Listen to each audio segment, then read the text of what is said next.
Boom. We're live. How's it going, guys? Pretty good, pretty good. How are you? I'm pretty good. I'm pretty good. How's that? How's that audio now, Zach? I don't know. How's it for you guys? Not bad. Not bad. The audio is not too bad, but your picture is just a big Z. Yeah. Yeah, Usually, but we hear my you good. data can't load a video. You know what? If we can hear you, it's all good, brother. It's all Yeah. good. Yeah. Did you guys watch? Look at this. We got tons of people in the chat already. Man, they were going already. Hell yeah. Wow. Hey, everyone. Yes, nice.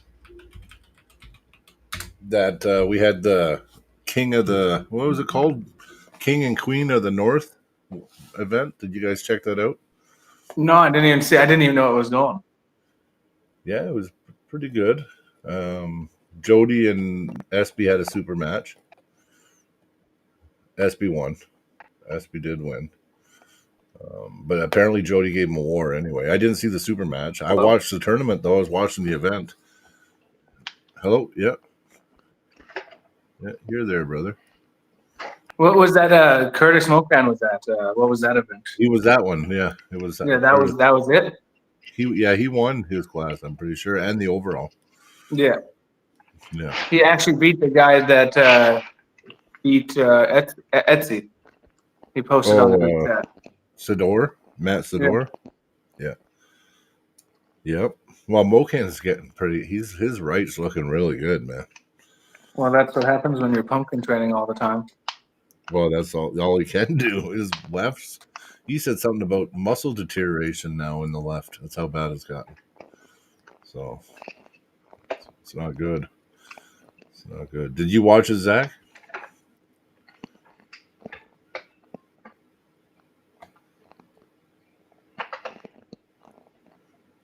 I don't know. Well, something must be going on his end.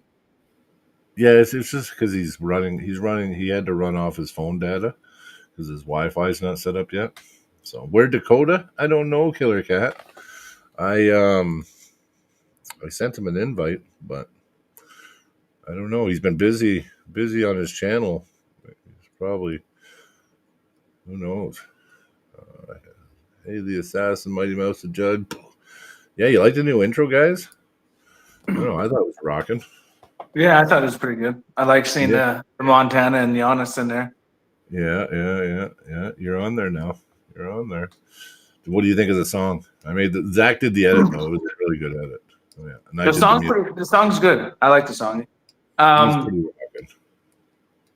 In my I do have a hierarchy of so far out of the music I've heard you make of my favorites, and sometimes I'll play them just while I'm working out. Yeah, nice. Well, I have a soundtrack, buddy, for us, so they're pretty cool. Yeah, that one was pretty rocking. I made 3. I made that song, and then I did a hip hop version and a reggae version. Oh, I thought I seen you post on a group chat a country version. By accident. It was meant for this. Yeah. I was like, no. No. Arm wrestling.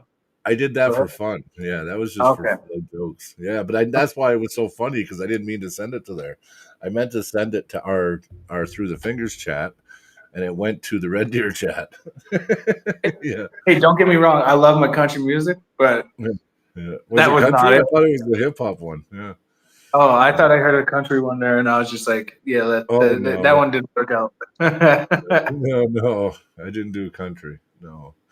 Or maybe I did, but I definitely wasn't putting it on here. No. Yeah. The one that I played in the intro, I actually really liked it. I thought it was pretty good, right? So sometimes you got to make 50 songs to get one good one, though, right? Yeah. So far, I really like this one, but my absolute favorite was the original. The original song? The original one you did? The original, on the original intro. Yeah. Yeah. I like this one a lot. Don't get me wrong. But my favorite out of all the intro songs and everything was the original. Yeah. The original one's pretty good.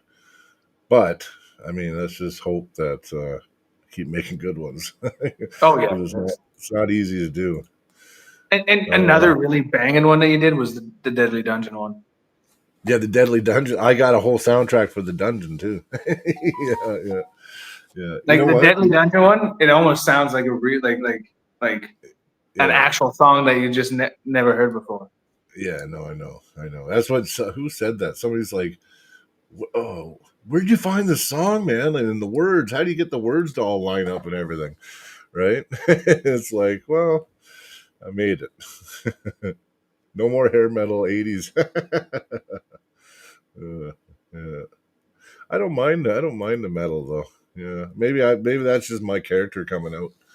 I always like rockin' songs, but yeah, the metal '80s stuff is the Deadly Dungeon stuff. I did a lot of it for the Deadly Dungeon, but for Through the Fingers, I try to keep it like modern, like hard rock kind of deal. I don't know. I might have an '80s sound to it, maybe. Yeah, Solomon. So that Solomon Latimer that I want to pull really bad. He did pretty well too last weekend. So he got Jody on one round, and I think Jody got him after. Yeah, Jody got him afterwards. So Jody did get a pin on him, but that was on the left, right? Because Jody doesn't pull right. So Yeah. he's Well, injured on the. I got a question. You're going to Lethbridge, right? Yeah, I'm going. I'm excited to watch it because it's going to be live streamed. It's It's going to be live streamed, right? Yeah, and I'm going to try to do some interviews and stuff and try to get some just some random footage walking around. Like I'll just walk up to somebody and talk to them and tape it. I'm going to get a bunch of that. Like remember do you remember ARM TV? Gary Roberts? Yeah, he would just walk around and talk to all the pullers and just record it. I think, you know what, we should start doing that shit again, where you just randomly just go up to people in the crowd and just start talking to them. You know? Yeah, kind of like those little interviews that you guys did with that one that you guys did out of Edmonton. Yeah. The shell shock one. Yeah, where you guys all had like each competitor, you had a little video with. I think Dakota did the interviewing. Yeah. And just went and talked and asked them what their thoughts were about the match and predictions and stuff like that.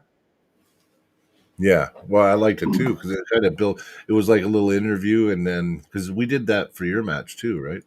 Yeah. Yeah. I remember Dakota would interview you, and then we splice it in, edit it into the match. So, and yeah, you can see your match. Your match is part of our paywall on Through the Fingers. I know. I remember going to go watch it for the second time, and because I had already watched it on your channel, because they even said I had watched it. Then I went to go watch it again, and I was like, "Ah, shit! I gotta be a member." Yeah. Just bounce around. Yeah, that's right. Holy moly, we got everyone in the chat. We got Killer Cat, we got Christian, we got Carolyn. Just gonna say what's up, everybody here, so that way I don't leave anyone out. Ryan Boussier's in the house. We get to meet him next weekend. Tim, I don't. It's Geib, right? I always say Geeb or something, but I don't know. Anyway, sorry, Tim. He's from Montana. Good guy. We got one of our best friends of the show, Clifton Erickson's in the house. We got Killer Cat. Who else is in here? Michael Seabrook. Zane Lewis. Hey, buddy. Haven't seen you a lot lately.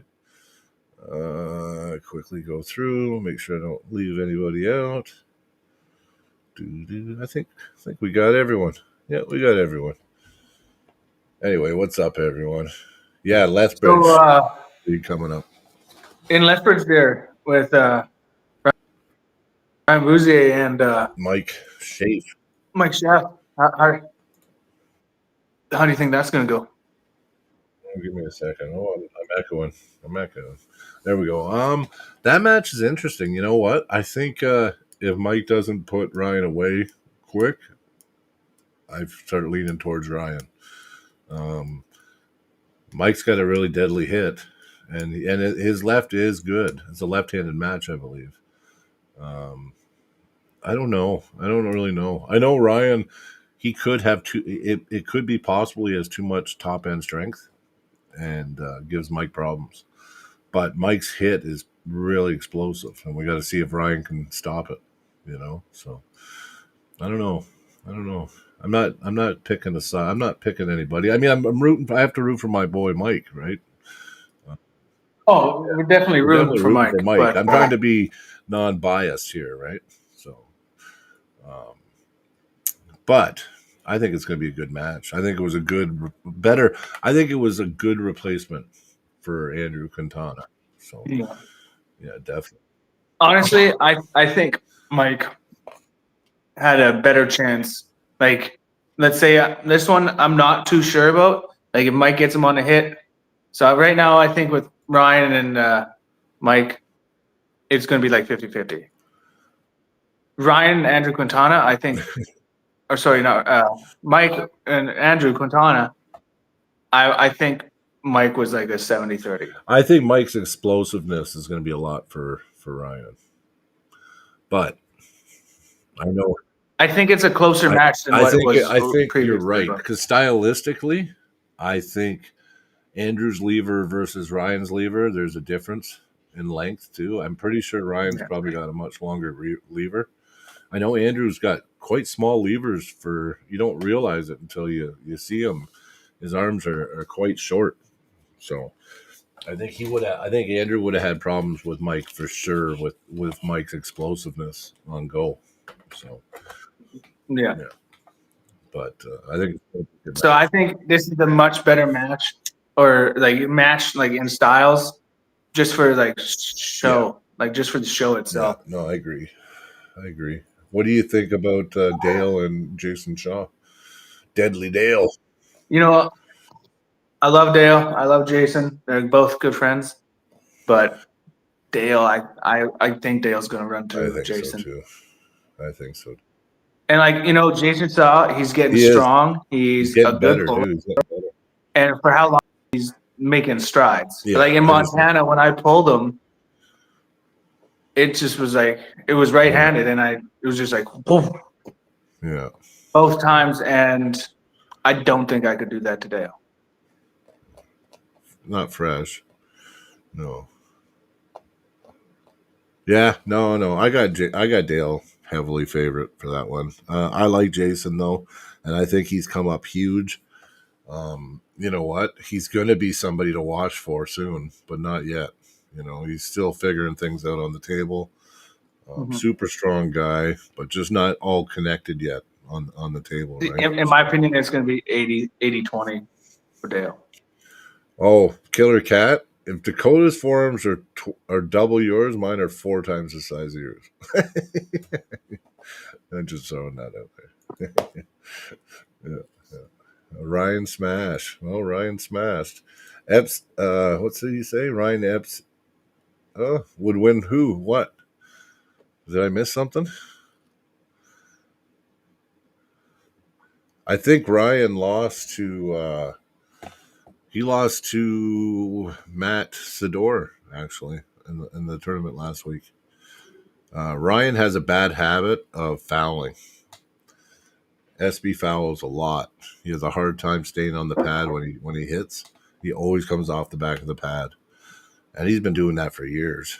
So, but I usually find when he has problems with someone's strength, when Ryan feels that someone's stronger than him, that's when those fouls happen, where he's flying off the back of the pad, because he needs everything to try to get over on them. And I heard he fouled out. I didn't see the match, but I had to turn it off before the end of it. So. Yeah, but there were some good matches. Jordan Weeb pulled. Yeah, no, it was a good event. Didn't look like it wasn't a huge event. Like, I don't know how good their numbers were for an Arnold qualifier, but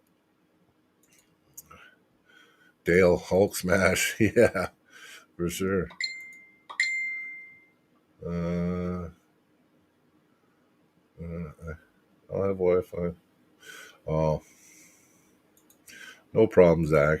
Yeah, Zach's saying Zach's upset. He can't do anything. He doesn't have his Wi-Fi's not set up yet at his new place, and his phone data just sucks. Oh, he moved? Phone. Yeah, he moved. He just moved on the weekend or 2 days ago. Oh shit, I didn't know that. He moved on Thursday. He moved. Yeah. Is he by himself, or is like him and Austin getting a place? I think he moved with his brother, and I think it's all the same. Yeah, okay.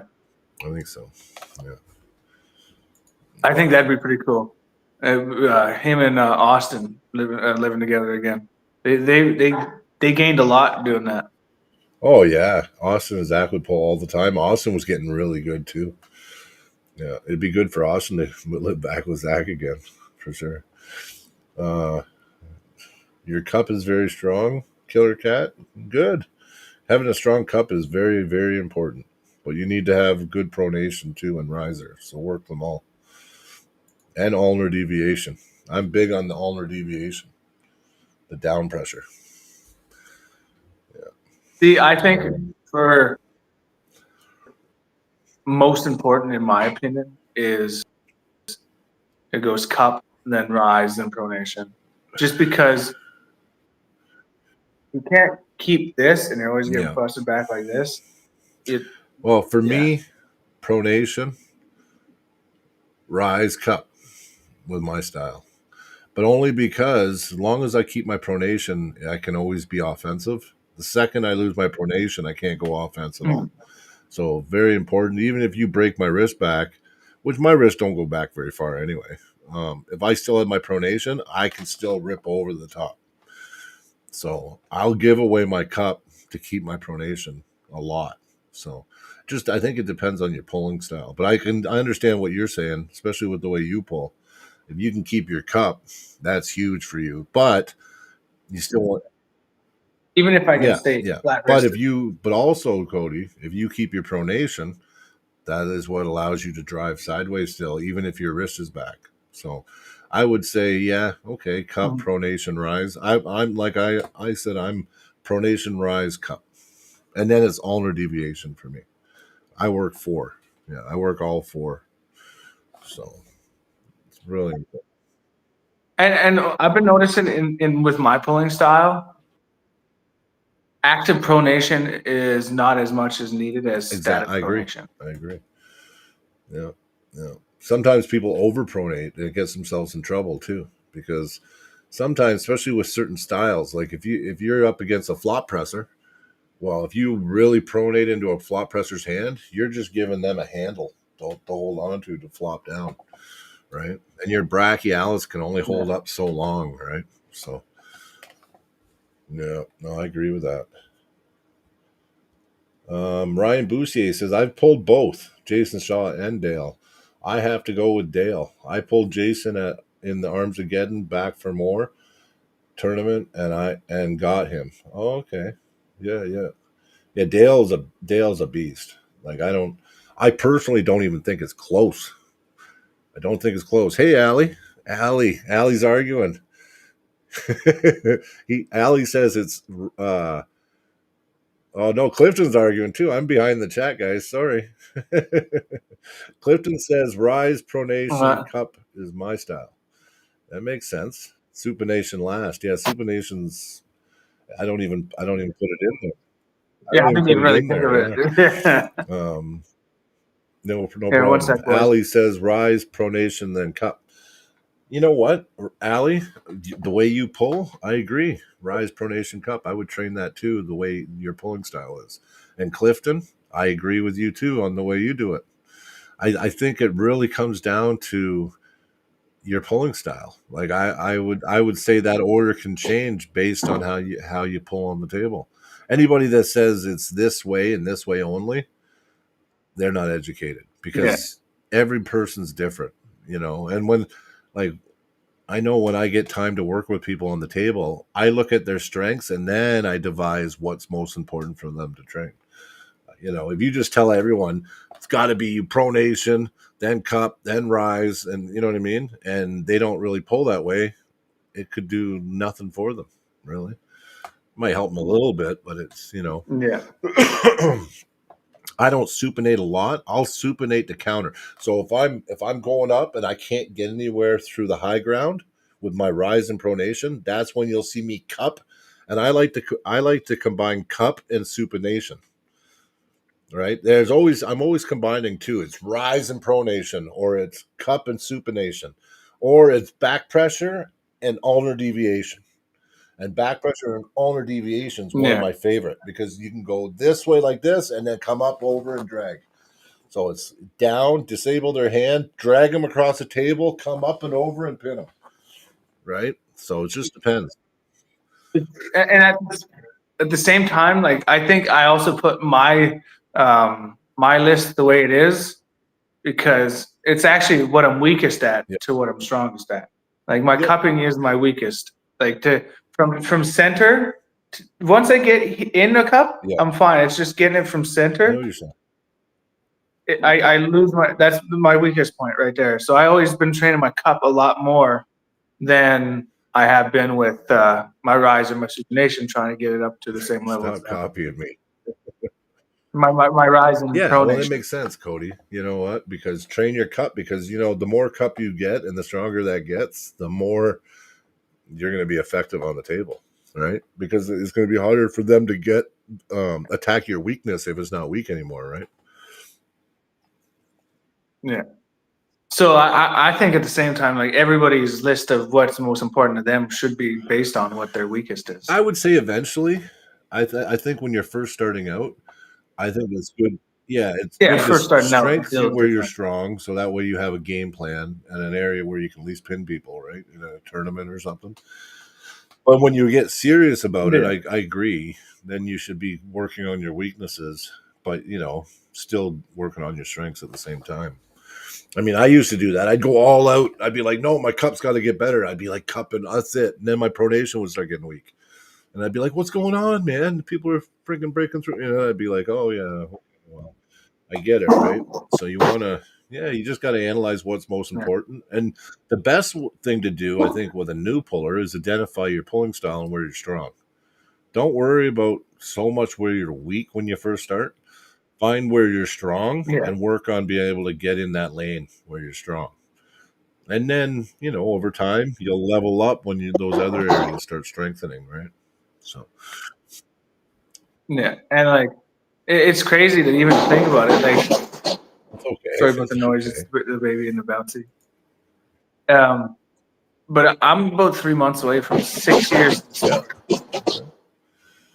I've been competing. Well, it was August 6th was 3 years competing. So, but I'm about, come December, I'll be 4 years arm wrestling. So,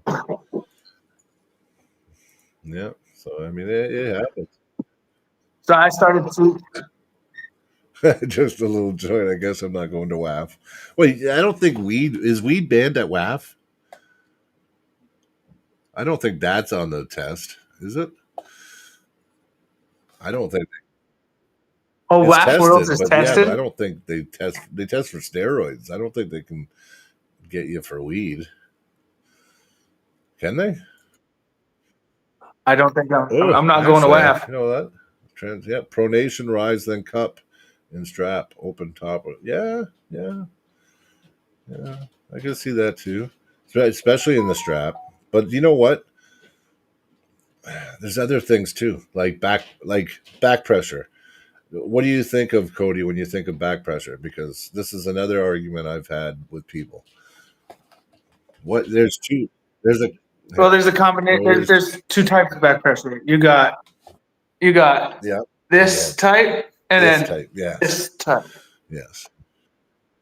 But if you're strong at this type, but this type is weak, all you're gonna do is that's right. Open yourself up.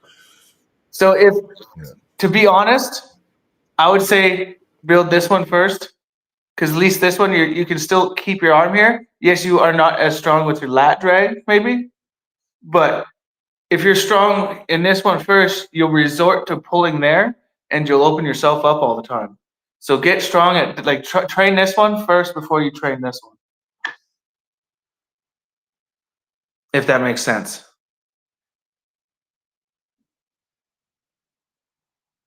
Oh, are you frozen?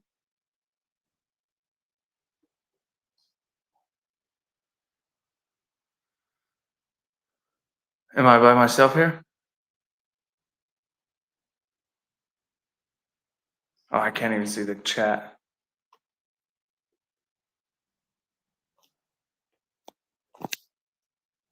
Here, one sec. Oh, yeah, I'm all by myself. Well, we're just waiting for Brian to get back on, and we can continue talking about what we were talking about.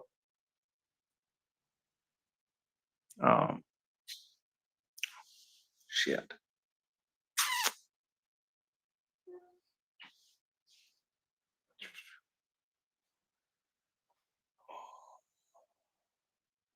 Grand Prairie was a great tournament. I had fun pulling Joe Fox and Kyle Evanoff and Giannis, Alex Martinez.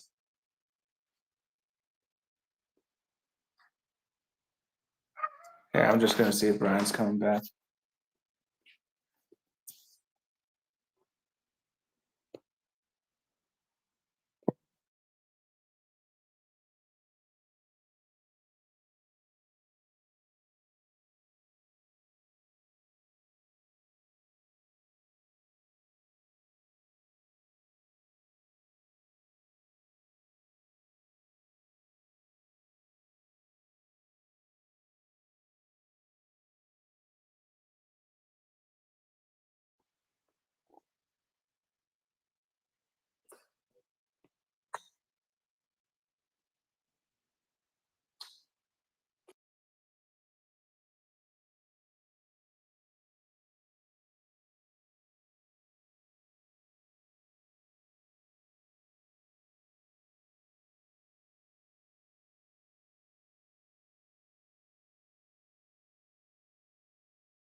Let's see if we're back. Oh Jesus! There? Don't do that to me. I was talking just fine, and then I realized that you weren't there. I just froze right up. Just dropped for no reason. So, anyway, we're back, guys. We're back. Yeah, What were we talking about? Connection. Yeah, we were talking about back pressure, and I was saying that it was more important this back pressure than this one because with this one you open yourself up, but with this, if you have this one first, you can still be like on the table and stay tight. No, I think Brian's gone again.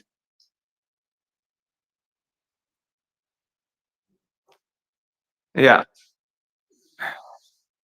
Maybe it's this conversation. Maybe we just don't talk about back pressure anymore.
I don't know if I'm back. Am I back, guys?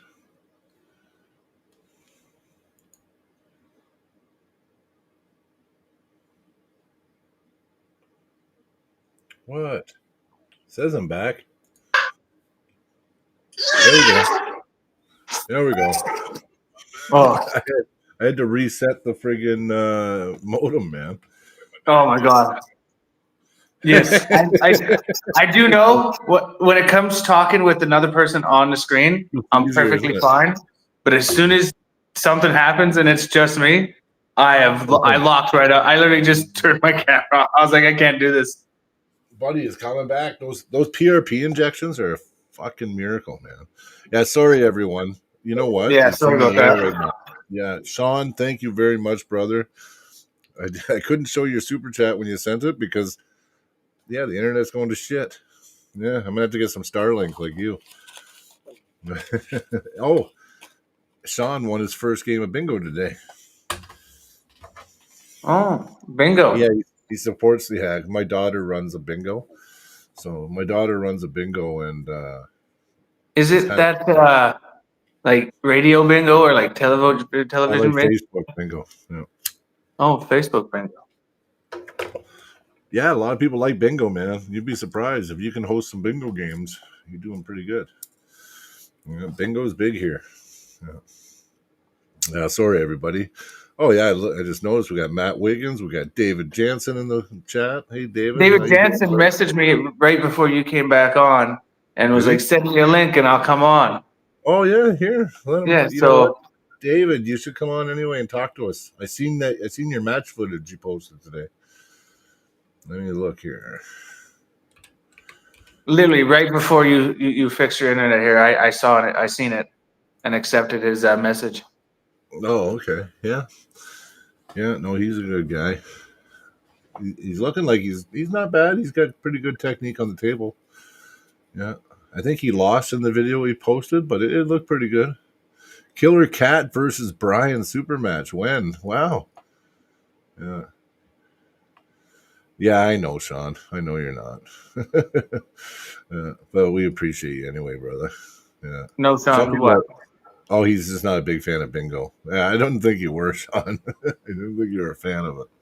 Yeah, yeah. But some people do. Some people love bingo, man. Like I know some broads that just bingo heads. It's like, But it's usually like anywhere from 49 to like 80. yeah. I don't No, know many. Yeah. My, Do you know my many young women play yeah, bingo? my wife loved bingo, and we used to go when our kids were like just young. Our nights out were bingo nights. So yeah, we got an entrepreneur daughter. Yes, definitely, Carolyn. Runs in the blood, believe me. I remember when I was 12 years old, I lived in Grand Cache, and the local bingo hall paid me every bingo night to go in and set up all the tables and tape garbage bags Okay. inside of Yeah. the table and stuff like that. Yeah, And then I'd clean it up afterwards, and I got paid to do that. And nice. it was all the old ladies always pinching my cheeks and everything like that. Yeah. Oh no! Listen, my grandmother, she went right up until she died. She used to live at the bingo hall. She'd go all day, all night, every day. My grandfather, she would blow like she was probably 5,000 a month just at bingo. But she won too, right? She was there so damn much, she was bound to win sometimes, right? Yeah. Yeah. So she would win, but yeah. How did you get your nickname Mighty Mouse? Carolyn wants to know. Matt Mask gave it to me. It came from Matt Mask. One day they were bugging me for being short. And I said, yeah, but I'm also mighty. And then Matt was like, calm down, Mighty Mouse. And it just stuck ever since. Yeah. And you know what? At first I didn't like the nickname. Yeah. And then I started to like it a bit more. And then we got our team jerseys that only like the people that actually went to the Red Deer Club all the time for years got. And it's supposed to have our last names on it. And when I got mine, Matt and Sean thought it was hilarious, and they put Mighty Mouse. And ever since then, it's my nickname, and I love it. You got to accept it. Yeah, it's meant to be. meant to be. I mean, it makes sense, right? So, yeah. Yeah, sorry guys, we lost half our chat because of my internet. Yeah. Yeah. I don't blame them though. I don't blame them at all. Yeah. Well, I'll eventually get better and I'll be able to start like talking more by myself. But like, oh yeah, it's so nerve-wracking when you're just by yourself. Like having you here, it's way different. Yeah, I know. When you're by yourself, even me by myself, like Dakota, he loves it. He'll talk by himself all day. I think he'd almost rather be by himself than talk to us sometimes. He's good at talking by himself, but me it's hard. It's hard. Unless there's lots in the chat that I can read and then have a conversation about, it's tough. And right now I don't have a setup where I can see the chat and do this because I'm just running off my phone. Yeah, you run off your phone. It's tough. Yeah, computer's the best because I got my chat window. I got everything set up. I have another screen that I have YouTube playing on, so I can see the YouTube portion. It's easy. It's definitely better in a like a podcast setup type deal. Yeah, right. That's why I set up mine just so I can run it fully. Right. So, yeah. So it makes more sense. Hey, David, how you doing, buddy? Good. How are you guys doing? Good, man. Pretty good. Yeah, I was just telling Cody I seen one of your polling clips that you posted there. Yeah, that was in probably the one you're talking about was against a bigger dude. Yeah. Yeah, that was in the overalls. Nice. Yeah, you went. Yeah, you and went king of the table. Yeah, you were top rolling. You were definitely going high. Yep. Yeah, that one I didn't get exactly what I wanted, but yeah. Yeah, but you still made a good go of it. Yeah, won the tournament the 160 pretty easily. Nice. Yeah, you're a little guy too, right? Yeah. Yeah. 170, something like that. Well, that's not little. It's just little to me. I'm just a big. Well, yeah. Yeah. See, I was thinking 170s to 150s by the face. Yes, sir. Sorry about that. Oh, it's all good. That was what was that? Was that the Challenger Series one or no? Yeah, that was the Challenger Series Mac. Nice. Did you have a match? You did pull in that too, didn't you? No, I didn't pull a match. I didn't want a match. I'm so new. I'm just over a year into the sport, so I want to get more tournament wins under me. So yeah, I've won an amateur tournament. Now I've won an open tournament. So just keep going from there. I'm going to give you a piece of good advice. You get an opportunity to have a super match, just do it. Yeah, I don't know. I know I was the same way. I was the same way as you're sounding right now. I was about a year in, not even green, and I got offered a super match, and everyone said, if you don't take it now, you know what I mean? You just take it. And I developed that super match because I had like 2.5 months and I trained specifically and I got to plan for my first super match. It didn't just like go well for me. It actually, I leveled up and was like a decent pro after that super match. So, and to be honest, like I kind of did the same thing with practice. I practiced I went to 3 tournaments in 4 years because I was like, I need more practice. And then the last 2 years of my arm wrestling I've exploded and gained probably 10 times more than I gained in those first 4 years. Yeah, he's one of the top. I bet he's one of the top in Canada at his weight now, like top 20, sure. Yeah, I think. Didn't you recently pull against Giannis? Yeah, seeing you in a tournament or something. Yeah, I pulled against Giannis and Alex Martinez in the left-hand tournament there. And you beat him. He beat Alex. Yeah, I beat Alex Martinez. Yeah. Very nice. That's awesome. Yeah, he's doing good, man. And Alex is no joke, right? So. Yeah. Are you got to be pretty short though, eh, Cody? He is. Yeah, I'm 5'7". Oh yeah. Damn. I just because you brought up my height, it reminded me. I remember in Montana when you were doing commentary on the matches. Yeah. You said I was 5'5". I was like, that son of a bitch. I'm 5'7". Yeah, I think I did. I think I thought you were 5'5". Yeah. No, because I remember the cutoff. Because I always said anybody taller, 5 or more, shouldn't be on a riser. And then I just associated 5'5" with you. That's not, I didn't mean it as an insult. No, I know. I was just sitting there. I was like, that son of going to making me seem shorter than I am. I'm already short Because Cody enough. used to use a riser. He used to use a riser. We're like, get rid of that fucking riser. And I'm telling you. Well, I went no riser all the way up until that match against Jeremy Etsy, and I couldn't get into the press because I was too damn short. Yeah. And so I started training and pulling on the riser. And I think the riser is just a little bit much for me. I'm thinking about maybe getting like a pair of shoes that is like an inch rise on them, just for arm wrestling in. Yeah, a lot of guys do that. Because like I'm pretty sure the riser is about 2.5 inches. No, they're 2x4, so they're about 4 inches high. Yeah, it's 4 inch. Yeah. So I'll try like just an inch height increase. If that's not quite enough, maybe do 2 inches of height increase on my shoes. Yeah, but if you're 5'7" though, and you have a 4-inch riser, I don't know, you're still shorter than a 6-foot guy. Yeah. Just depends on whether your upper body. I don't have as much attachment to my drag, my strong. Yeah, he uses a riser. He doesn't have the same drag back, the same back pressure. He's better for this, but Cody doesn't want to be doing this. Is old Cody. You know what I mean? He doesn't do it as much. Now it's this, right? So, and then he can use his weight better, and I don't know. There's debates on it. I think the riser, unless you're like, really, really short, I don't like it. I don't like it. I find it depends too. If you had a really short upper body, then maybe the riser would be good. Yeah. But if you're up high and your upper torso is longer than, because some guys are longer in the legs and shorter up top, and some guys are really long upper bodies but short legs, right? So I think that could influence it too, right? And like, even with me, like I think I do need a little bit of a rise, like 1 to 2 inches, not the 4.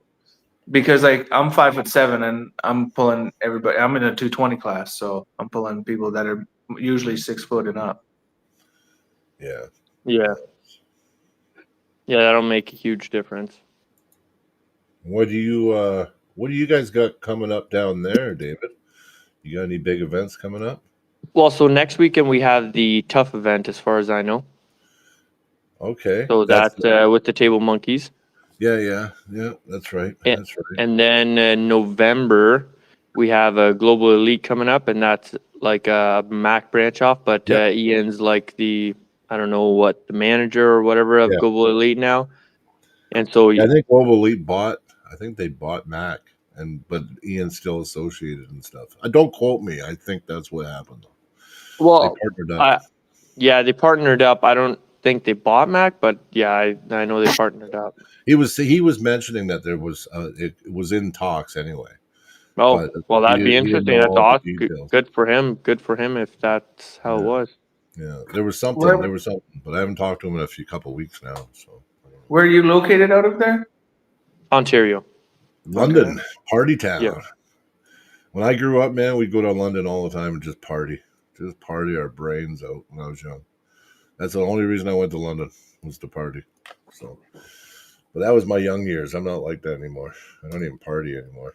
So, yeah, I'm boring. I'm an arm wrestler now only. Killer Cat. Yeah, you're like 6 foot, aren't you? Didn't you say you're 6 foot 150 or something? 6 foot 150. Yeah, I think so. I think he said something like that. He's real thin. He's a thin dude. Yeah. Well, like Matt's 6'5", and I think he weighed himself the other day, and he was like 236. That's crazy. 6'5", 236. He's all bones. His But like, shit ton. He has he has all the muscle in his arms. No, I know. Like, I know. I know. It's weird. Matt's got he's got weird genetics for sure that way. He's definitely gifted. Yeah. Everything's in his arms. Everything's in his arms.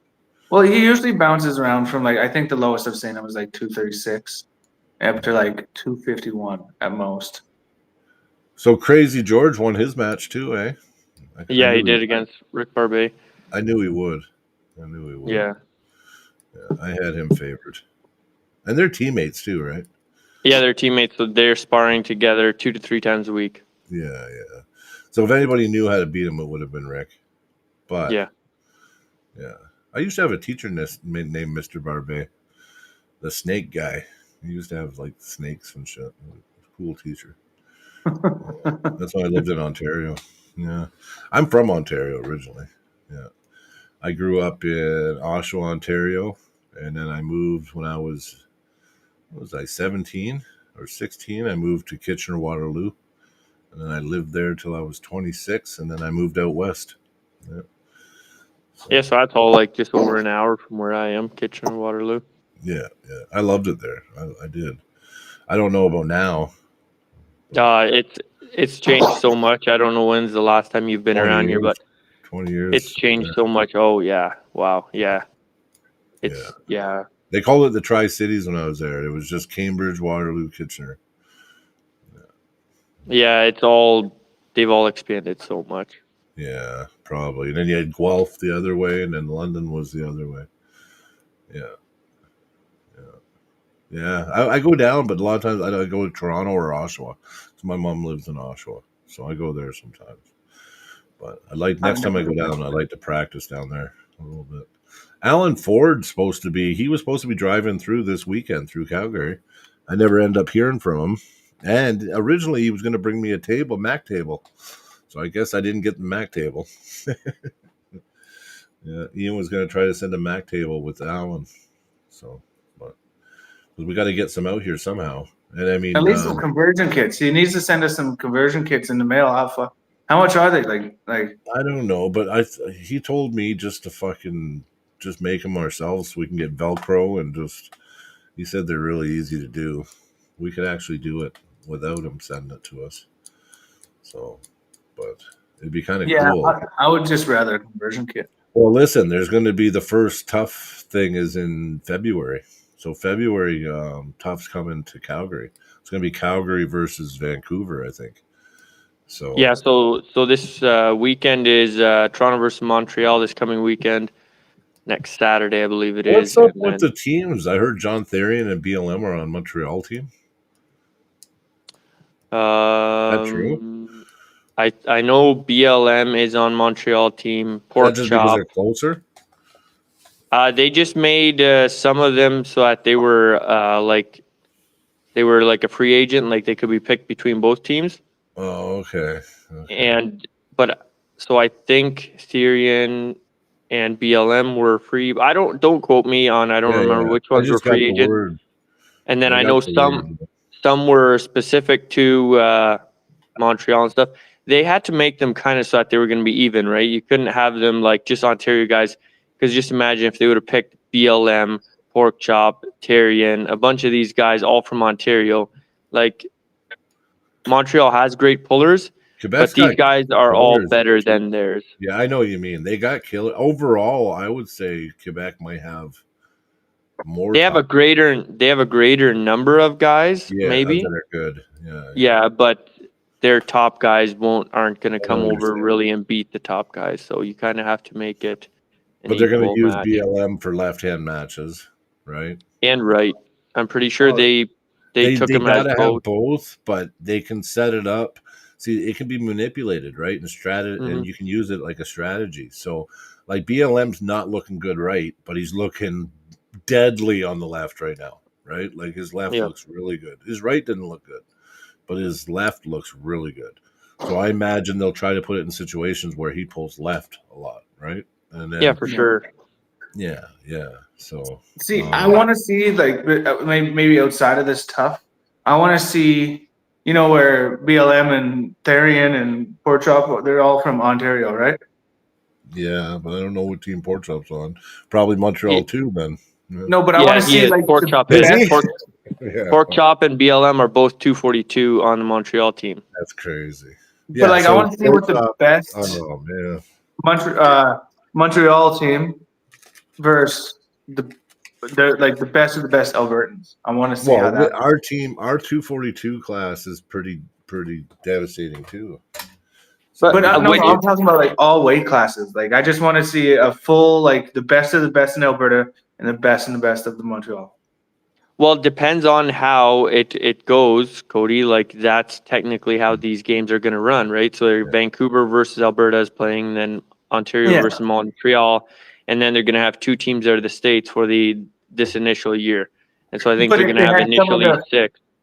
Yeah, but you were saying some of them that are more free agent that can be taken by Quebec, which are really but they're Montreal. trying to do- but they're trying to do it like a league, so they want it to be like a sports league. So down the road, you could get drafted, but you're just because I live in Calgary doesn't necessarily Vancouver might try to draft me or something, right? And if this gets big enough, and there's money, like they're hoping, because this is actually like this is going to be really good and really big. Oh, did we lose Brian again? Yeah, I think so. Oh no, that's too bad. So, But like I've never pulled on a Mac or that. I don't know if I'm going to be. I think I'm just borderline out of the list for the tough event. Like I think I there was like if one or two people wouldn't have been able to do it, I would have been picked. At I think it was 205. Oh you're yeah, back, Brian. Oh, nice! I was just getting ready to type in the chat saying sorry. Yeah.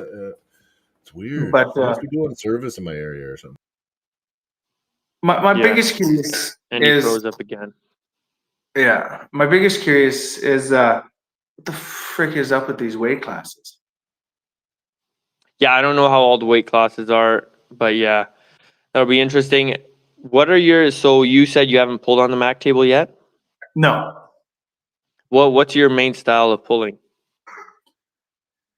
It's kind of like I have a really good hook, and I'm more open hand top rope. So catch. So them. both styles I feel like would be very good for you on that table because you have so much room to move, and especially for a drag hook.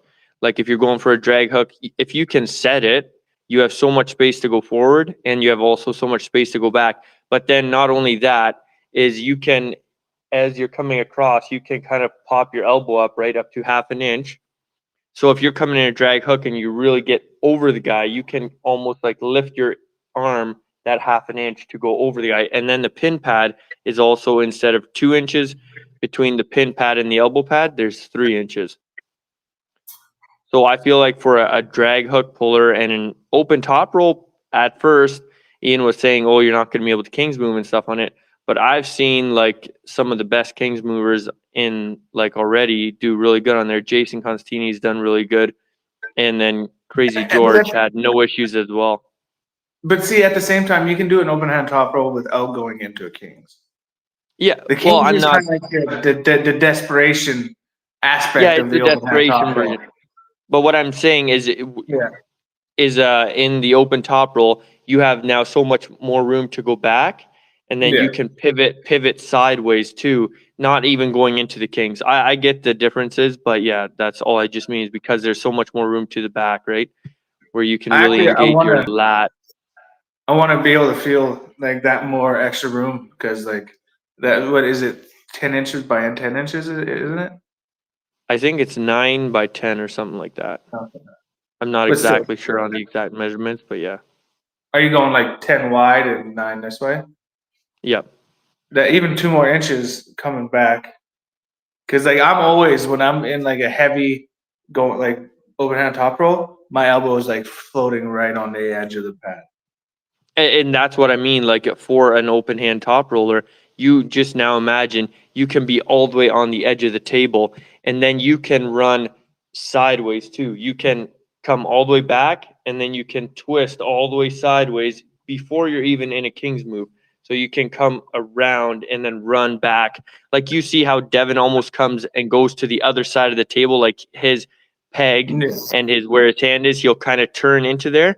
For an open hand top roller, if you're really good, you don't even have to dip into a King's, but you can come that much farther to that side and really execute it. I feel like there is actually, to a certain extent, the drag hook and the open hand top roll have a real good advantage on that table. Yeah, but then there's also the difference of the pin pad.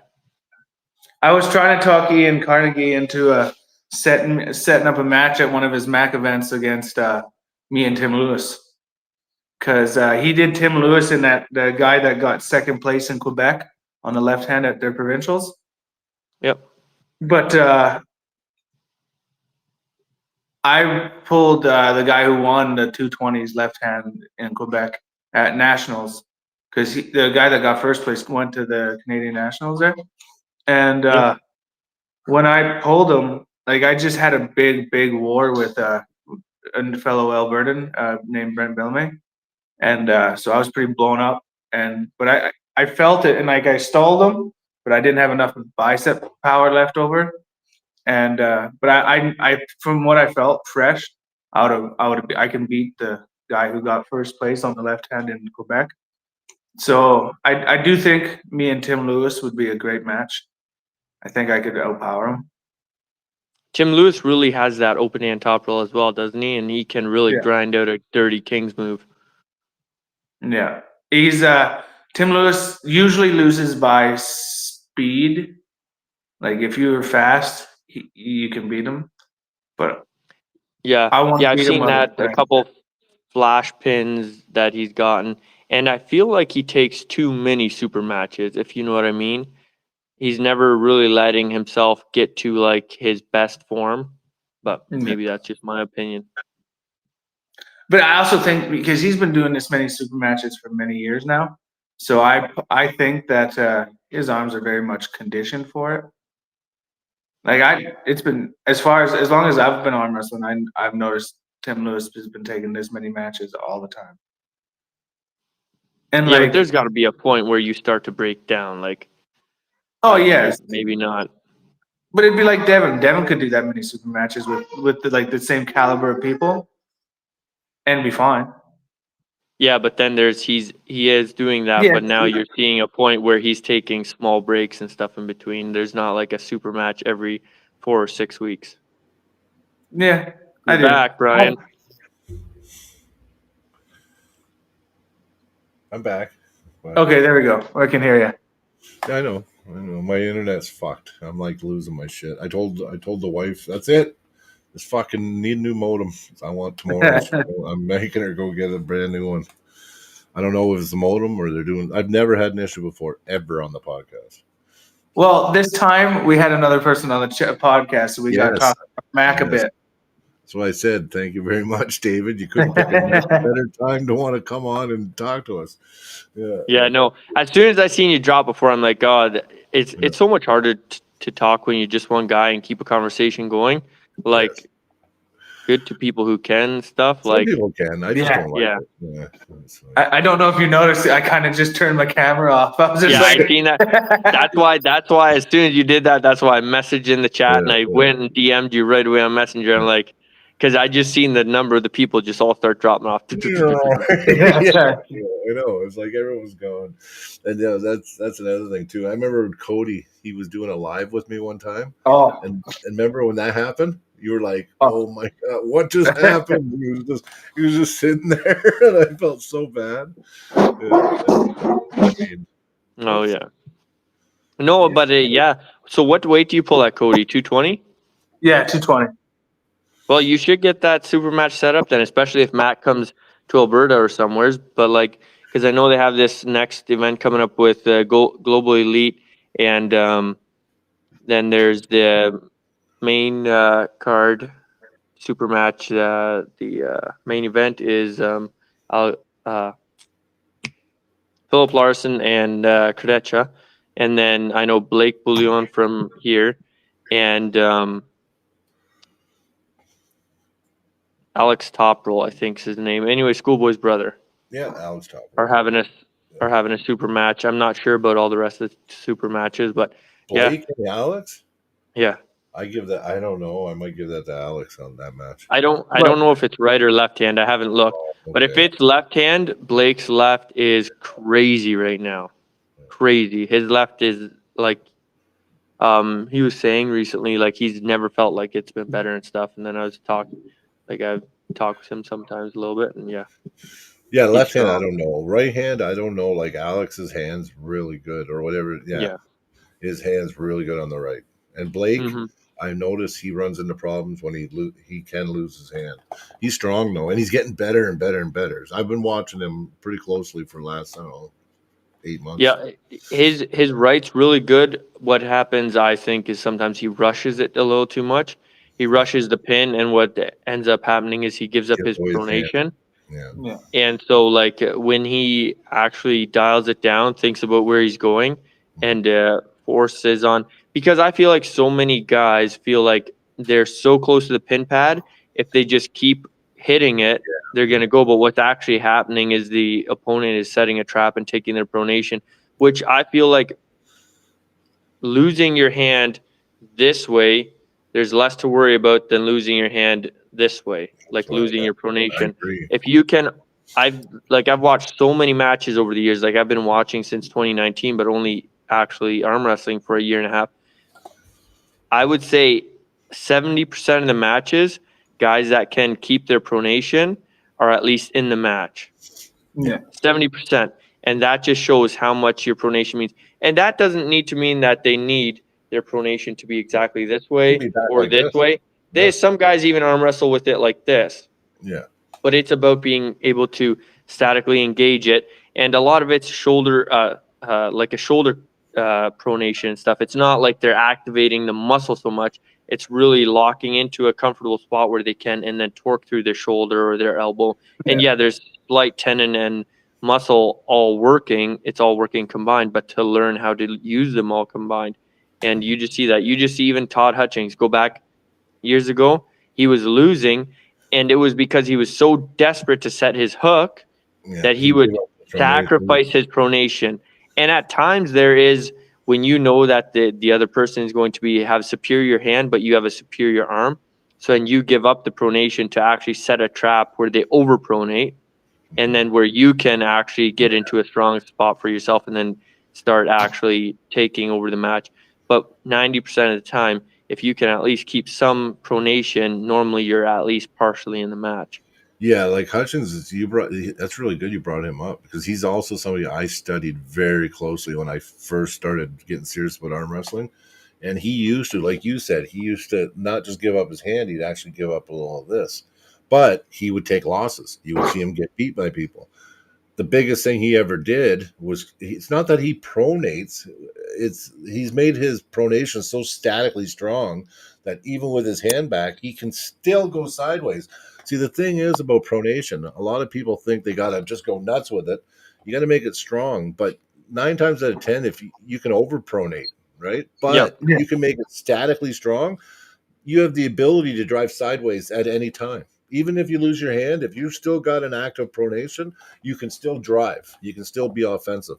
The second you get like this, palm up, now it's like there's very few people that can, you know what I mean, go like this, right?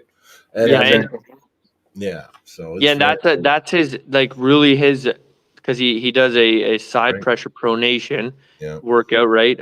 A lot of that, and so much of it has to do with how he engages it, like through the shoulder. Yeah, like he doesn't have, like, he's not shoulder committed forward, but that pronation is shoulder committed side pressure. And he can really engage that. He's learned to really statically engage that through his shoulder and stuff, where that's just, I think, where a lot of us need to learn how to statically. Like, I was talking with Brad Grundy last week, and he said it's not what he uses isn't a muscle driven pronation, but he says how he sets up and stuff, it's literally driving it through the shoulder. And he says he doesn't know how to explain that a lot of times, but he says he didn't have success until he said he had success early on, but that is how he learned it.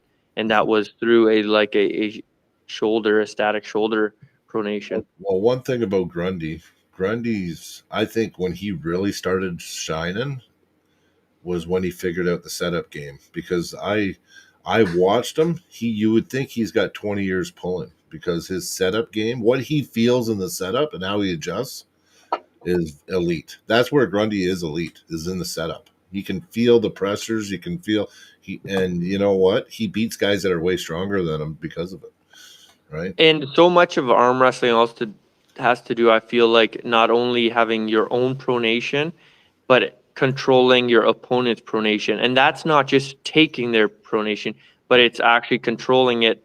And a lot of that has to do with how you control their thumb. I feel like that's Yeah, no, I agree. depending on, because so many different people have different hands and stuff, but Yeah. controlling it, it's not only taking it, like different people can really chop down on the arm and stuff.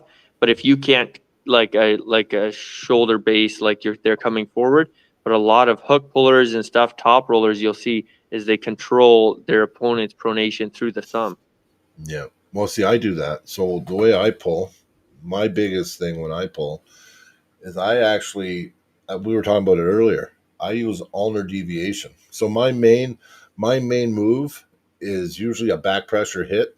I do go for the flash, and the thing is I stopped doing it because I got a couple flash pins, and then I started doing it all the time. But I was finding myself hitting myself out of positions because I'd get caught, and then I'd be out of position, and then I couldn't get back. You know what I mean? So now You're going too far. Yep, going too far, just overcommitting, trying to get that flash pin, right? So I went back to actually ulnar deviating and coming back, but keeping my height still. And what that allowed me to do, John Brzenk does it. It allowed me to actually disable their pronation from them being able to use it with the ulnar chop. And it also brought that part of my hand up. So now when I come over, I'm already, you know what I mean? I use this to neutralize their pronation, the down ulnar pressure and the back pressure. And then it allows me, because my wrist drives up at the same time, to be able to come then over and then top roll them. And that's something that even in practice, I will use the down pressure chop to control people's hands. And if I need to go in, I can. If I need to go up, I can. You can teeter back and forth with it, right? But I never hear people talk about ulnar deviation, and that, I'm telling you, it's a big one if you want hand control. If you watch Mendoza's Set of Sights, he does a lot of that too. He does a lot of it. Yes, he does. Yeah. Like, because like I've talked to some guys that he's pulled and stuff, and they said you have no idea how much with his bottom 2 or 3 fingers he's putting pressure on the back of your thumb. Yeah. He says like your thumb gets blown up within. He says that's why you can flash pin him maybe in a super match the first round. But he says by the time you come to that second round, your thumb is so blown up because all he was doing was, like you were saying, ulnar deviation and stuff, and he was controlling the pronation through their thumb. So he let them, because he knows there's more rounds to the game. Right. And so he's working one thing at a time, and he'll take that. But I feel like it's not so much. This is more of a strap thing. Yeah. Yeah, I feel like he's not doing so much of a down chop. It's more of a, like, he's pulling back through their thumb. Pulling back, and this is just naturally happening. Yeah. Yep. And then he's really pivoting up like this. You know what this also? He'll be like this, like back. But you know what this does also? By going down like this and bringing your wrist up, it allows me, so that strap on the back of your hand, when I come down like this, it allows me to bind that strap. And as soon as I feel that bite and that connection on that strap, now you're in trouble, because now I have full connection to that strap on the back of your wrist. And that's what I'm going to drive you over with. You know what I mean? That's another thing to find. It closes, like when you're in the straps, the second you can get that bite on the strap, this here allows that strap to just get bitten really hard on the back of the opponent's hand. And now they're going to go for a ride. If they're not as strong as you, if they can't match it, you got them all day long, right? It's not even about the hand anymore now. Now you've just tightened it and you've just winched that strap right, like a noose right around their hand, and you got them. So, yeah, it's I don't know. I think that's a big one. And John Brzenk, if you ever watch him, he that's what he does. He controls a lot of people with this down pressure, right? Well, and if you listened also to the Beast, Travis Bagent, he said for years he couldn't beat John Brzenk, and he said that had to do with because John would always grab like that, and he said John was going between a high and a low grip, so he would never grab super high because he didn't want to have that problem didn't want that. He wanted to really control He didn't want to just be back. He wanted to be able to come forward or whatever. And that's why he would kind of grab low. And Travis said he could never beat him until that's when Travis executed and started really dialing down on that set grip or the ref's grip. Yeah, the refs. He would always push to go to it because he said then the refs would always force John Brzenk to be higher. Yeah. Where John would want to be still high on the thumb and high webbing, but his bottom part of his hand low. And he said, but when he started like really pushing for the ref's grip and everything, the refs would close John's hand higher. And he said then he could really get into John's hand. He said as soon as John would go lower, John would completely control all his pronation, and then Travis could never beat him. Well, it makes sense because Travis is a knuckles to the sky fist, right? Everything's about the fist, like just getting your fist and being straight. Like you want your arm and out. If he could be straight like this is what Travis wanted, and it was just you're going for a ride. But he got John like that. But if you watch in straps. He didn't like going to straps with John because then John, even with that, John was always able to bind that strap, right? And John does another thing too. So his thumb is like mine, so it's really hard to cap. When you have a really huge thumb, it's really hard to get capped properly. So what John started doing is he started using this a lot, and he would not totally cap, he would push on his thumb here. And I don't know what that, I'm still trying to figure out exactly the advantage of it. But I noticed he would never actually cap like this. John used to like that. You see what I mean? He liked to just have the finger there and push on the thumb like this. And I don't know. I haven't figured that one out yet. So maybe next Sounds practice, good. I'll try it out. Yeah. I got to jump off. Thanks for having me on, guys. I'm back now. So thanks. Yeah. Buddy. No, Carolyn, about your chat in there about a match versus Nick Stone. I think I seen you asking something like that. I'm not sure that. I don't know. I don't know where a lot of guys' exact level is. I'm not into making matches and stuff like that, so I couldn't tell you who's a good match for who. Did she recommend somebody for Nick? No, she was asking, I think, somewhere's in the chat. I don't know. Was it far up there? Yeah. I could be wrong. I'm pretty sure I seen her. I thought I seen something Nick Stone too. Zane. Vancouver has Alex Toprol. Okay, so Toprol is actually part of Vancouver team. Yeah, she says, David, is there a super heavyweight for a super match v Nick Stone later this year?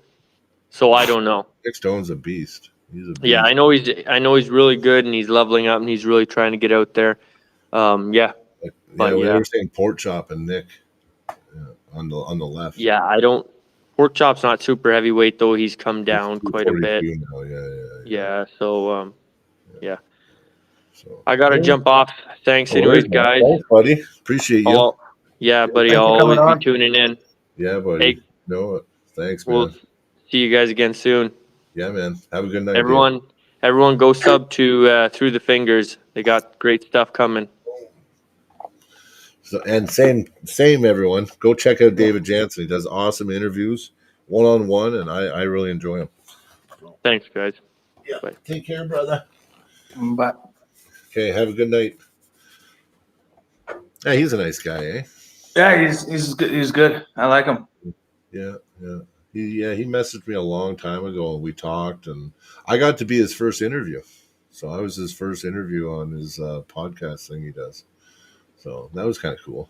That was pretty. I thought it was pretty awesome that he saw my matches against Giannis and stuff. Yeah, like he's that. a fan. Well, he's a fan, right? Like he likes that. He likes watching matches, and actually he's going to get really good because he's a student. Like he watches and analyzes. He's kind of like me too. He OCDs. He breaks down like how they pulled and what, you know what I mean, where their fingers, all this shit, right? So. Yeah. I've kind of fallen a little bit behind on a lot of this stuff because lately, like I'm very much like I do have ADHD myself, and I get hyper focused on like even food. Like there was a week there I ate like 13 packages of Oreos because I was just hyper fixated on Oreos. Yeah. And then now I don't even want to look at them for like the next 6 months. Sick of them. They make you sick now. Yeah. So, but like I got this audio book I'm listening to, and it's so long. But I'm just like every waking moment I have, like break times, everything, I'm listening to it. Yeah. London, Ontario. Is it close to Connecticut? I'm not sure. I'm sure it'd be a quick flight though. Probably like 2 hours. So, I mean, anywhere in North America you can fly within 5 hours, 6 hours. I mean, there's nowhere. I think even Alberta, like I think we can fly to New York in 4 hours. So, I don't know. I'd like to see you start pulling more guys from the States, Cody. I would like to. I just, Yeah. But when it will come, it will come. Yeah. David he's analytical, and that's why I like talking with. I always talk a lot with him because, we're both very analytical when it comes to fucking techniques and shit. So, Zach's and you're good too. I think that's what I like about our podcast is that we really break down pulling styles and we talk out everything like to detail. And like we see different things and see different. Yeah.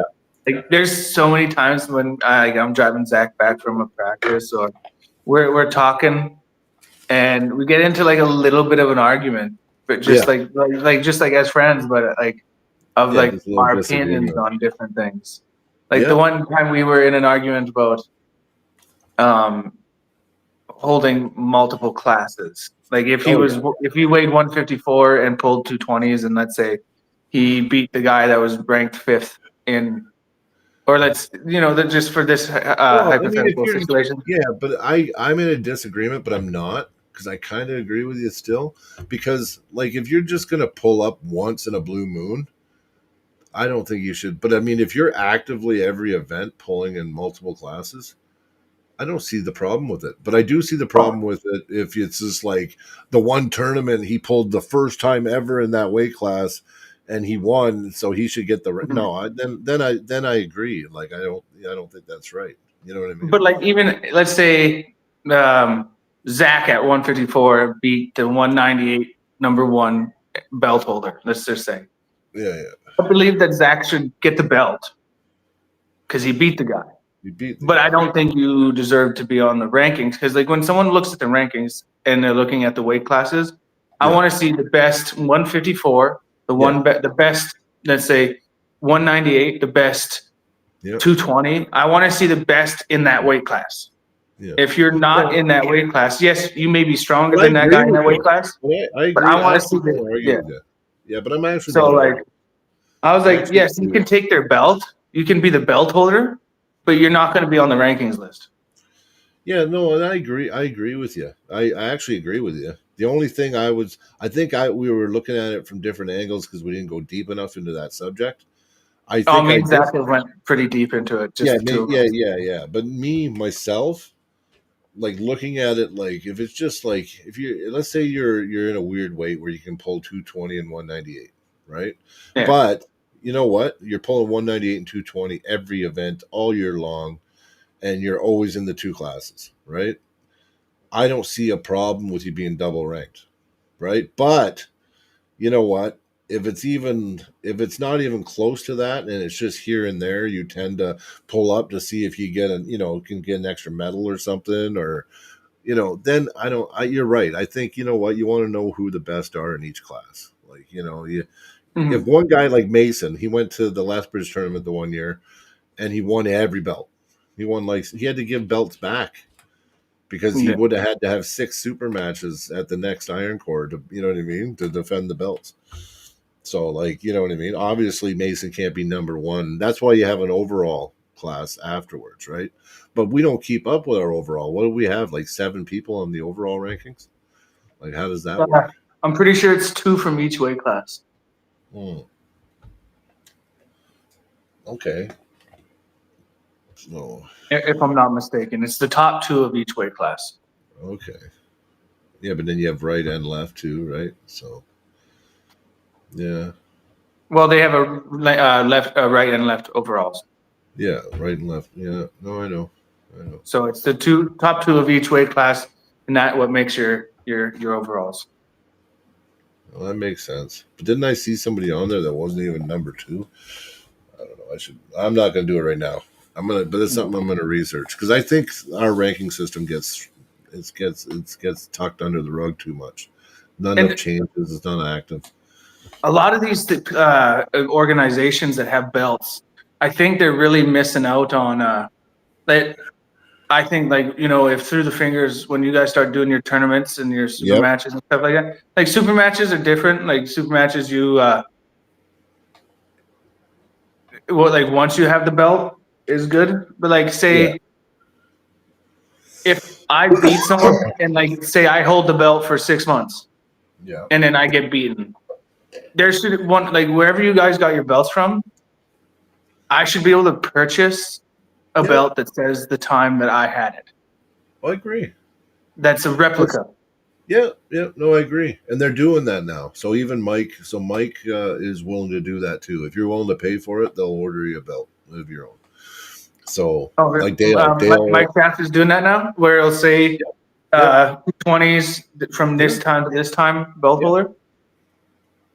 Because like I see a lot of like Dale's got one. Dale bought a belt, so Dale said, "Listen, I'm the champ, so I want a belt."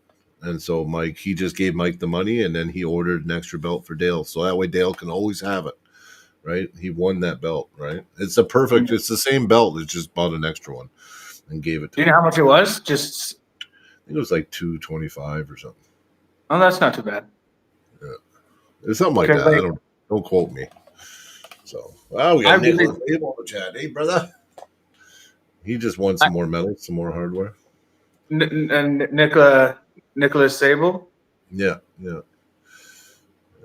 That's not the guy. That's not the one that you sponsored, right? No, that's Nicholas Mode. Yeah, Mode. Yeah, I'm curious about that match. I hope he can come down to one of your events because I would like to do that. And he just cut, and he's cutting. He's staying 220 now. He's cutting to 220 all the time now. So, and you guys are the same height, and like it's a fucking good match, man. Yeah, you guys same type of build. I think he's a little more chiseled. He's a little more defined, but yeah. you guys are I think he wants to pull left hand. I think he wants to try to get revenge. He's main arms a left, but he pulls right too. I think he wants to get revenge. Yeah. I think he wants to get revenge for Jordan Spadell because they're good friends. Well, then you're gonna beat him. So no revenge here. So I'm pretty sure Jordan Spadell and Nicholas Mo training partner, right? Yeah. They all train at the same club, so Nicholas Mo's nice. He's a nice guy. He's a nice kid, though. Like I get along with him. He seems very respectful. He is. Yeah. And you know what? Match. If you have one of your super matches events and he wants to come down, I'd be more than welcome to pull him. Yeah. Oh yeah. No. Listen, you're perfect because there's like guys that make sense that are easy to match you up with. Right? It's just like some guys are hard to set up matches for that want matches because I don't really know. Like I have to have a really good gauge on them, right? And I know exactly where you're at. So, well, my first super match at your events coming up here in 2026 is going to be Dale. Yeah, I think so. Yeah. Like your first event's going to be in May, right?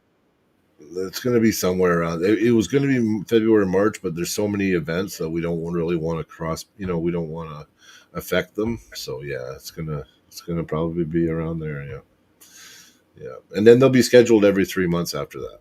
So the first one's the big wait, and then once we do the first one, it'll be every 3 months, and then everybody can lock it in, and hopefully, so. What we'd like to do, so the chat knows, and everybody that pulls in Alberta and anywhere else in North America, please come to our events.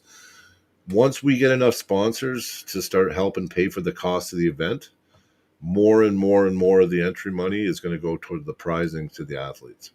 So that's one thing that we really, really want to focus on. We want to focus on getting sponsors. Anybody in the chat, if you know a company or somebody that wants to sponsor or needs our tax write-off, let me know, because soon as we get these sponsors and we start being able to cover the events, like so it's not out of pocket, then you're talking the biggest cash prizes ever in events. Because if we can get to the point where we can put most of the money back into the prizing and it doesn't hurt us, like we don't want to be out of pocket to do it, But if we can do it so the event's covered, like you're talking, there could be some really big cash. And then every 3 months, right? So you could probably make some substantial amount of money. That's when guys that are really good will pull multiple classes because it'll be big money if they win, right? So, and we'll still do like trophies and medals and all that kind of stuff too. Like we're still doing all that, but I'm just saying it'd be nice if like even if we could bring in enough money where the top 4 even, you know, if a class is huge, the top 4 payout. You know what I mean? Then so be it, right? So, what were you going to say? Sorry, I cut you off. I was going to say that BC has just gained an amazing puller. Yeah. Who they get now? They keep getting all these people moving there. Well, you know who moved there. Oh, Hugh Nutbrown. Oh, yeah. So they got Alex Toproll. He's BC now. You got Oleg, and now you got Hugh Nutbrown. Oh, that's going to be tough, man. Just got off the phone with Ian. He's going to look into the cost and shipping of a table to Matt's for me, and we'll see if it's better to send more than one. Yeah, because I still want one, Sean. Like, I got to get one. I was going to just donate mine up if I got it and bring it to the club, but yeah, hey, Sean, we need to get a few anyway. If when you're talking to him, you want to also get the pricing for a conversion kit, because I wouldn't be able to afford it. $70. Yeah. $70 for a conversion kit. Well, if he sends something to Matt's house, I would love to get a conversion kit for my house. Well, of course. And I would be willing to pay $70 and giving it to you and whatever else to go. But I've been bugging. Yeah, I've been bugging Ian for a table forever, and he was going to try to get one shipped with Alan Ford, but obviously that didn't work out. Because even with the February event, we need to have Mac tables here for the Tough League. Like they have to be here. I think Sean knows that. That's probably why Sean talked to Ian, because like they got to get tables here eventually. Because how are we going to even do an event here if we don't have the fucking tables, right? So. And you know what? If you do a bigger group of things, like say, I know you're going to want a table. Yeah. Sean's getting a table. I want a conversion kit. All of that can be sent at once. Yeah. No, the reason I want, so listen, if I get a table, I will have it ready and available for Tough League whenever the event's in Calgary. I will make sure that the table is free for that event. But I also want to hold our super matches. Actually, and you're going to have some say in this now. The super matches, I would really like it to do our super matches Mac style. So like tournaments are going to be tournaments, but like super matches are going to be on the Mac table. So I think it'd be cool if you left it up to the pullers. Well, if the 2 pullers request a normal table, then sure. But yeah. I think it would be very good and entertaining if we can set a standard. And I like the Mac. I love the Mac table, and I tell you the truth, I don't care much for the Mac table for tournaments. I don't know why, but it doesn't. For me, it doesn't have to be. But for super matches, it just gives that extra level of more pad room, more like it just makes more sense for super matches in my mind. And you know what? As far as I know of the Mac table, I like it. Yeah. I'm guessing I'm gonna like pulling on it. I'm guessing I'll vote yes to do all super matches on it because it's probably gonna suit me better. Probably, but it probably suits everybody better. I also want to feel it and it's like one of those get a little experience on it before I'm like, oh yeah, I want to have all my super matches on it, right? Well, I'll give you an example. Okay, so you got Alan Ford he goes and pulls a Mac, and if you watch him, he pulls like if he was on a normal table, right? But I think if you had a Mac table at your disposal and you got used to using all that pad and traveling and you got comfortable and you really learned on how to use that extra room, I think it could be a game changer. Now, if you just never pull on a Mac table and you're always on a 7-inch pad or whatever, you're going to have a tendency to probably just be in the same range you would normally, right? And not take advantage of all that space, which I see all the time at Mac. I see guys on the Mac table and they're hardly moving. They got all that 10 inches to slide across and use or slide back, and you know what I mean? And they're not using it. Now, if they were on a Mac table all the time and they got comfortable with those diameter, like those dimensions of the pads, Mhm. I think it just makes everybody's game way better. Right. And to be honest, I forget his name. I'm drawing a mind blank on it. But there's a guy who in the Red Deer Club made his own table, and he just Mhm. made the pads 16 inches wide, but 7 inches this way, just Okay. so you could set up without having to turn it around. I know what you mean. So Yeah, I gripped up this way, and I was just like, "Whoa!" I was loving it yeah. because I was just going the whole 16 inches. Well, yeah. I mean, I don't know. I think Supermatch format to me it's about entertainment as well. So Yeah, and I think just this generation of arm wrestling and everything. If I have a Mac table, why wouldn't I use it at my events? Like and they're going to be, like I said, our events soon. So like this whole Through the Fingers Yeah. League. So in the beginning, it's going to be tough times, but we're going to get through. And then eventually, when we get the sponsors and everything, it's just going to be about just helping set up and just help organize. Like my goal is after a year of running the events, there's enough bank account for Through the Fingers that none of us would ever even have to spend a cent on it, right? So, I mean, and that's why I see it being so awesome and huge because, like, like we pull. Let's say we have a big event. Put it this way: if we pull 300 entries and people are winning 500, 600, more $1,000, right? It's not going to be long before we got 500 and 600 entries because then it becomes, well, why not go? Why wouldn't you plan and go to a Through the Fingers event if you know first place is $1,000 for your class? You know what I mean? Yeah. You're going to get the best from everywhere at the events, right? So this is what I'm saying, right? The more that we're able to get sponsors and put everything back into the event, the numbers are just going to grow every event because why wouldn't they? I mean, we're giving everything back to the pullers. Like I just see it being so big. I see honestly like it's going to be growing pains. The first year is going to be stressful, but tell you the truth, I think it could be a Premier League really, really quick. And I mean, it just gives people a really good event because that's all I care about. I don't like I'm not in it for. I've never been in it for the money. I never held an event and been like, woohoo! I made a bunch of money. I've never had that. You know what I No. mean? So it's not really about that. Actually, I've been out of pocket like broke after an event. Like it's milked me before. So I'm just excited. I'm excited and just where we can go, right? Like, and Alberta and this tough thing.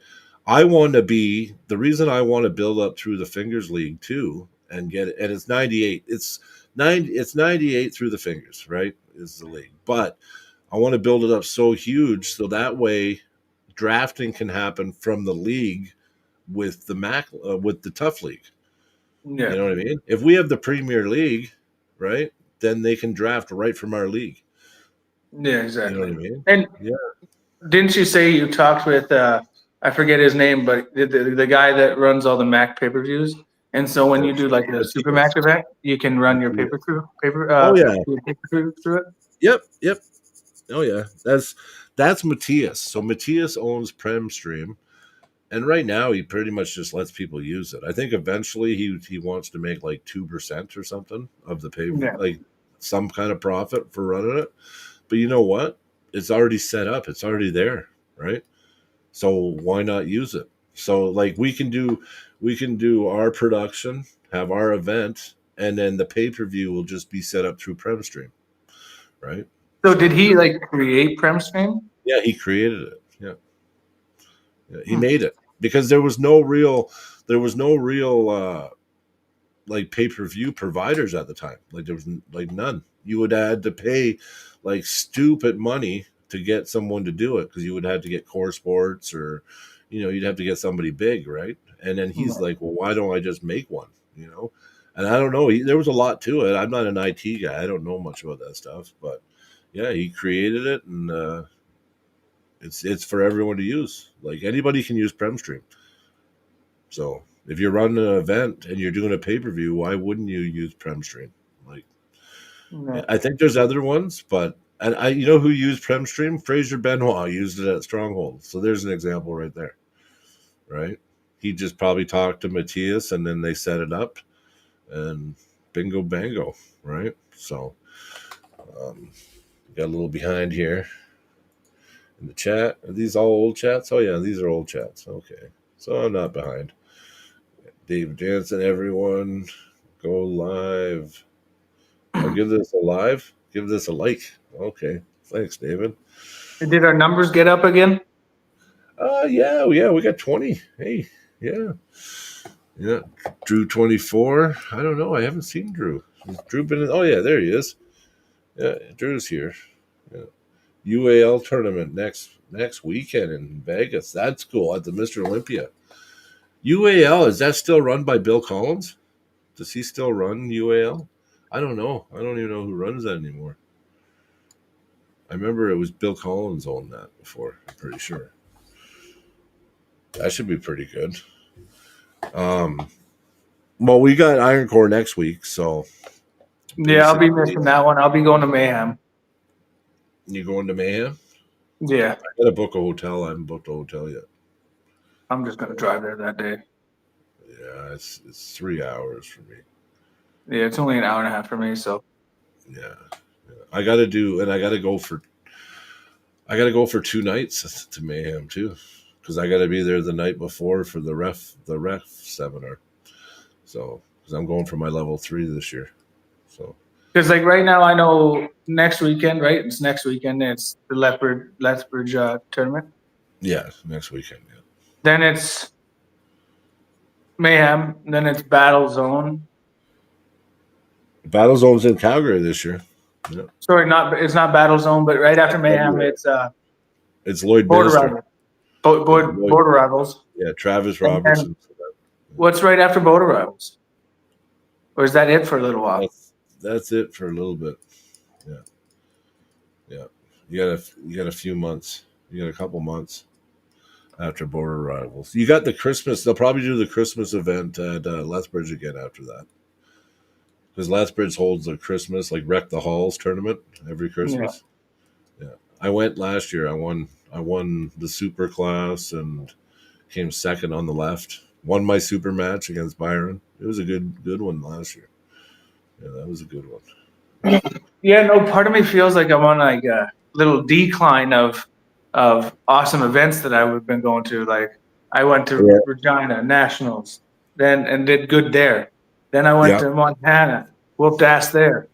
Then I went to Grand Prairie, didn't completely whoop ass, but like I put on a better fight than I have ever put on, and it's been like each time it goes higher and then higher and then higher. And then, like, there's nothing really on the rise now. It's just kind of coming back down and doing some more training. Well, this is train. This is do the little events and train, right? So do the little event. And Mayhem at the Mall is no little event. That one's fucking. They've seen 700 entries. Like, just not last year, year before, they had 700 entries. I've only ever been to Mayhem at the Mall once, and that was in 2022. That's crazy. Like, did I go that year? No, I don't think you were pulling that year. Or then. That was the year I started. No, that was the year I started. I went the next year, 2023. Yeah. Oh yeah, they didn't have those ones when I went. Yeah, it's Mayhem in the Mall, second place amateur men's left arm, 198. Yeah, I believe it. Yeah. I when I weighed in for this, I weighed 189 pounds. Really? I was trying to drop down to the next weight class, but I didn't quite make it. You're trying to go down to 176? No, 198? I can't remember I was trying to lose a bunch, but I went down to 189 pounds. Oh, okay. Yeah. The next weight class down is 176. That's low. Yeah, Christian should be. What was I gonna say? I went the next year to Mayhem, and that was rough.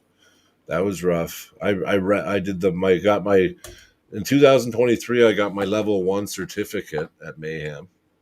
So I became a ref in 2023. And that was my first year arm wrestling. You're right. So I wasn't arm wrestling. I started after you won that trophy. I started 2 months later at the club. Okay. 2 months later, I started showing up at the practice in Red Deer. So Yeah. So No, it feels weird seeing the 198 on there. yeah. I've gained a lot of weight. Oh yeah. Well, you put on all that muscle, you're gonna gain weight too, right? So, I mean, yeah. But you know what? Yeah, I would say right now, these other events, you just go, you keep yourself fresh, like good on the table, and use the winter to level up for next year. That's what this whole winter for me is about healing. It's about getting my elbow back. So I really, really, really want to rehab my elbow. I got the PRP shots. My arm feels good. It feels, since the PRP shots, my arm feels the closest to heal it's felt. Like even right before the PRP shot, I thought I was feeling healed, but I obviously wasn't. Now I got these PRP shots. Now my arm feels really healed. Like I almost feel like I could arm wrestle. I can't, but you know what I mean? I feel like I could. Yeah. I worked out today. I felt, when I put pressure, me and Dale gripped up, and it felt pretty good. But going sideways, I could feel a little pulling in my elbow still. So, but back this way, I feel still really, really strong, really strong. And even if I come to practice, what I'll do with you, because your back pressure is really strong, is no pinning, no, because my elbow can't handle that.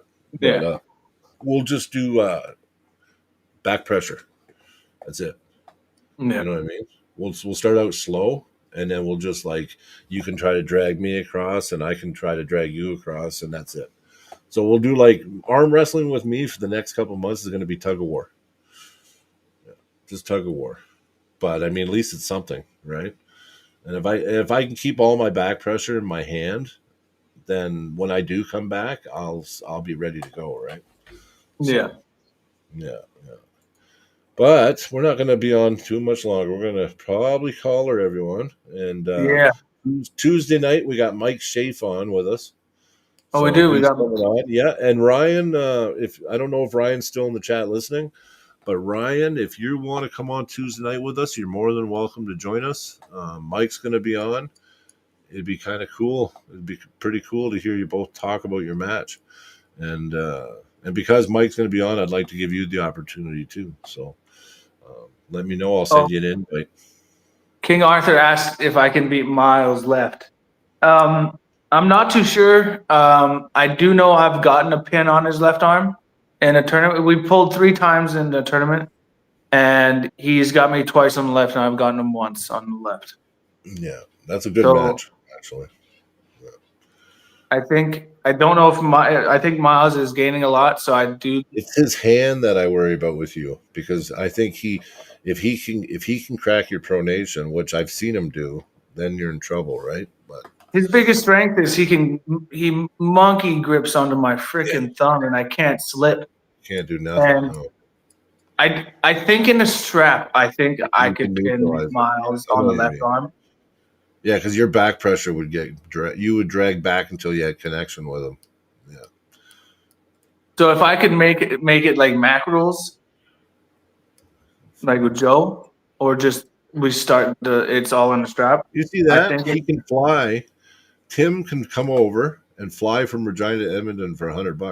Well, why aren't you coming, Tim? You got to come to Mayhem at the Mall. There you go, buddy.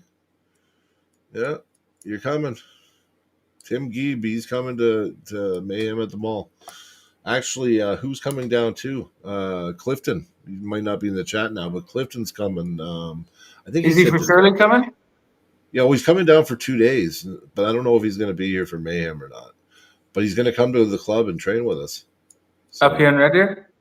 Well, yeah. Well, Dakota said, "Oh no, we might get him to go to Edmonton practice," but fuck that. We all got wicked 4-wheel drive trucks, man. We'll just fucking get him to Red Deer. He's got to come to a Red Deer practice. Yeah, Red Deer practice. I'm sorry to all the other clubs, but yeah, it's the best club. And Clifton, if he goes to Edmonton, he gets to pull with a few Edmonton guys. you come to Red Deer Club, you get to pull with Matt Mass. Yeah, you get to pull a mat, and then you can So- truly see. Yeah. Look, it's time. It's time, Cody. Grow a big turkey thumb like Brian. I do. I have a big turkey drumstick, don't I? It's like a drumstick. That's what my wife says. She bites it, and she's I don't like, have a small thumb. "No, it's not small. Mine. You can't tell. You know what? I go like this. People can't tell my thumb because on camera, you can't tell. Yeah. But when you grip up with it, you'll know. Yeah. Well, I find it funny. It's mainly the thickness of my hand. Like Yeah. at work, I got to wear 2XL gloves. Yeah. Oh, me too. I can't. It's the thickness of my hand. I can't get the gloves on my hand. I can't get them off after I get them on. Yeah. And my thumb's getting bigger. I'm doing rice bucket every single night, so I got it. It's getting pretty big, man. We'll see how big I can get it. But anyway, okay. Well, listen. You have a good night, Cody. I'm glad you made Yeah, it. you too, bud. And no one forget, Cody's now a proud host of Through the Fingers podcast. So we got a foursome. So more the merrier. But yeah, everybody in the chat, have a good night. Peace. We appreciate you guys. And check us out Tuesday night. Mike Schaff, maybe Ryan Boussier if he's coming on. Oh, we got Leverson Luke in the chat. Hey, buddy. Me and Dakota are betting over Zach and Nathan. Oh, Luke, you think Nathan's going to beat Zach? Okay. You're going to lose some money. I think so. Nathan, listen, Nathan's heavy. He's a weight. He's like a weight. He said he's like 185 right now or something. So Zach made Jared's brother work. I'm drawing my blank. yeah, Jordan. Jaden. He made Jaden work, and Jaden's what, 320? Yeah, 320. 340? If Zach gets his body and frame into it, yeah. Oh yeah. I think I got Zach too, Luke. So if you want, I got a little bit of money. If you want to put up some money, I got you. Let me know and I'll bet you too, because I don't ever say no to a bet. So, but anyway, okay, everyone. Boom. Have a good night. Have a good one. Okay, thanks, Cody. Have a good one, brother. Bye.